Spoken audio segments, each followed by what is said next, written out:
Hey, my name is Extravaganza Grotesque, and I welcome you all back. I want to ask you something. Do you know what this is? Or this?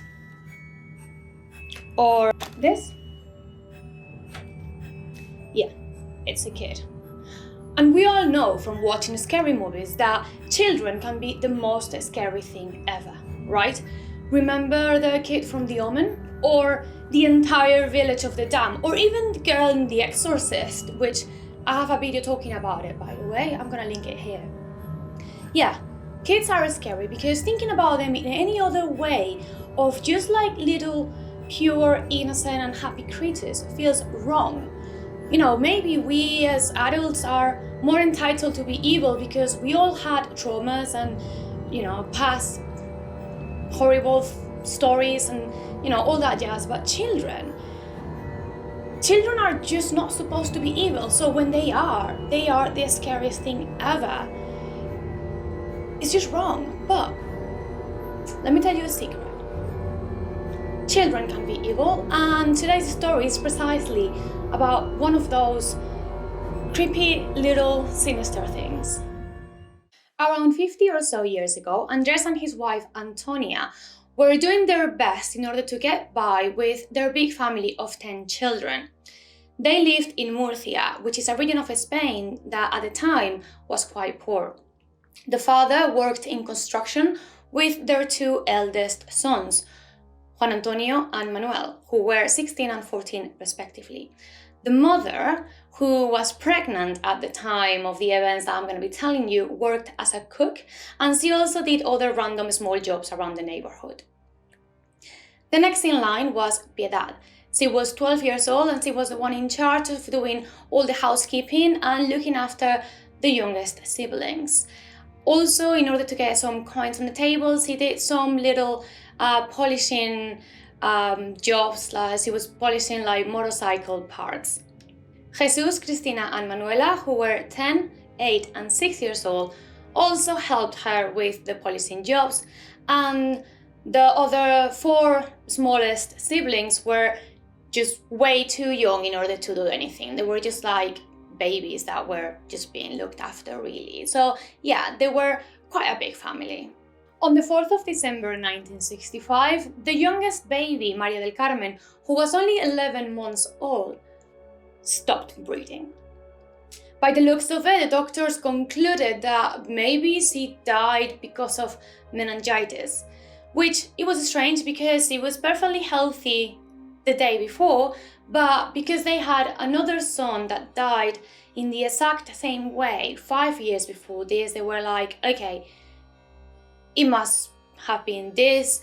It is sad, it is horrible, but it happens, especially in babies. So they just were like, okay, that was it. The thing is, 5 days later, their 2-year-old son, Mariano, died out of the blue under the same mysterious circumstances that his sister just did 5 days before that. Again, the doctors didn't find anything wrong with the kid, and they couldn't explain why he died, but they were like, okay, mate, it must be the same thing because there's no other explanation. But the thing is, it got worse because 5 days later, again, another daughter, Fuensanta, who she was 4 years old, died in the same sudden and mysterious way. It was too much. In the span of 15 days, 3 of their youngest children died out of the blue, just like that, they were just dead. But the weird thing was that they died in chronological order from the smallest to the eldest, and out of them 3. So there was definitely something very wrong in there, and very quickly people started talking. Well, I said talking, I meant gossiping, especially after rumors started circulating about the family having this weird disease or a virus that once you got it, you die in 5 days. So the whole family ended up being admitted into a hospital, and a lot of medical tests were performed on them. The thing is, the doctors didn't find anything wrong with them. No infection, no viruses. They didn't even have food intolerances. They were fine and healthy, and there was nothing wrong with them. So they all got released, hoping that whatever it was gone. But they were wrong. Very wrong. Shortly after getting back home on the 4th of January in 1966, just a month after the first death, the fourth sibling, called Andres, died. He was 4 years old and he was perfectly fine because he was just at the hospital not long before that, and the doctors verified that he was fine. However, he just died anyway. How? They just didn't know. When this kid died, and especially after any kind of illness had been ruled out, police started thinking, in a complete different direction. They were like, okay, maybe there is a criminal cause for this, and they started investigating along that line. The bodies of the 4 children were exhumed and the insides were sent to Madrid in order to get examined at the Toxicology Institute. The thing is that an answer didn't take long to arrive, and it was clear. All the kids had been poisoned. Obviously, the first ones being investigated were the family itself. So they took both parents and put them into custody in order to get them questioned and carry on mental evaluations on them too, because it's okay, the kids who are all innocent were dying, so maybe the parents had something to do with it.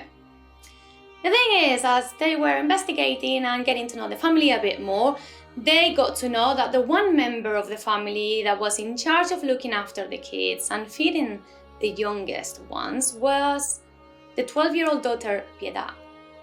They knew she was a really clever girl, so in order to get her to speak freely, one afternoon a policeman took her to a cafe and just got her there a glass of milk. He started making small talk and he started asking about the things that she wanted to do with her life, the things that she liked doing, the chores that she had to do daily, the way that she was looking after her siblings and all that jazz. And while doing so, he put a little ball of poison inside of her glass of milk. He did so on purpose when she was looking, because he wanted her to see what he was doing. The thing is that that little ball of poison had the same poison that investigators were thinking that was used in order to kill the little kids, which was a mix of metal policing and rat poison. So he wanted Piedad to see what he was doing and get her reaction. So when he asked her to drink the milk, she just pushed it away and was like, "Hey, policeman, don't give me this, it'll kill me." And the officer was like, "Oh, so you know what this little ball is?" Busted.